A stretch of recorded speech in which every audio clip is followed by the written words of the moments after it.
સુરતના સરથાણા પોલીસ મથકમાં ફરજ બજાવતી મહિલા પીએસઆઈએ પોતાના સમાજના યુવાનો અંગે કરેલી વાતનો વિડીયો વાયરલ થયો છે, જેમાં તેઓએ બેખૌફ થઈ સમાજના યુવાનો ગેરમાર્ગે દોરાઈ રહ્યા હોવાનું જણાવ્યું હતું। સરથાણા પોલીસ સ્ટેશનના મહિલા પીએસઆઈનો વિડીયો સોશિયલ મીડિયામાં વાયરલ થયો છે। મહિલા પીએસઆઈ ઉર્વિશા મેદપરાએ પટેલ સમાજના એક કાર્યક્રમમાં હાજર રહી સમાજ માટે વાત કરી હતી અને પટેલ સમાજના યુવાનો માટે દુઃખ વ્યક્ત કર્યું હતું। મહિલા પીએસઆઈએ જણાવ્યું હતું કે પટેલ સમાજના યુવાનો સૌથી વધુ ગેરમાર્ગે જઈ રહ્યા છે। અમે દરરોજ પીધેલા 15 લોકોને પકડીએ છીએ, તેમાં 10 લોકો પટેલના યુવાનો હોય છે।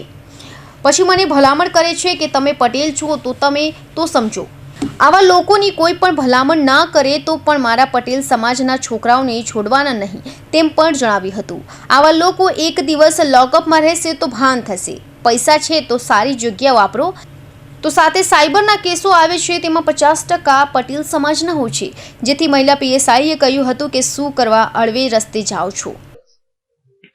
અને બાકી ખાસ હું તમને કહું, જેન્ટ્સ તમે લોકો રાત્રે મારામાં હું તમને સરથાણા પોલીસ સ્ટેશનની વાત કરું, સાંજે અમે લોકોનું કામ છે કે સૌથી વધારે નશાની હાલતમાં હોય એમના કેસ કરવા, એટલે અમે અમારા ટાર્ગેટ ઉપર નીકળતા હોય છે કે આટલા કેસ આજે કરવાના છે। એમાંથી 15 છોકરા લાવ્યા હોય, એમાંથી 10 છોકરા પટેલ સમાજના હોય છે। આ વસ્તુ વિચારવાની વાત છે। મને જોઈને બહુ દુઃખ થાય છે કે અને પછી તમે હાથ જોડો છો આવીને કે સાહેબ તમે તો પટેલ છો, તમે તો સમજો। મને કોઈક આવું કે ને એટલે મને વધારે ગુસ્સો આવે છે અને હું એમ કહું છું એને કોઈ પણની ભલામણ આવે, કોઈ પણની ભલામણ આવે, પણ મારા પટેલ સમાજને તમારે છોડવાનો નથી। એક રાતી અંદર લોકઅપમાં રહેશે ને તો એને ખ્યાલ આવશે કે આ વસ્તુ ન કરાય। ખૂબ વિચારવાની વાત છે। મારે આ મતલબ અત્યારે સમાજના તમામ વ્યક્તિ બેઠા છે એટલે હું કહેવા માંગુ છું કે આ વસ્તુ વિચારવાની વાત છે। શું કામ આવું કરો છો? તમારી પાસે પૈસા છે તો સારી જગ્યાએ વાપરો ને।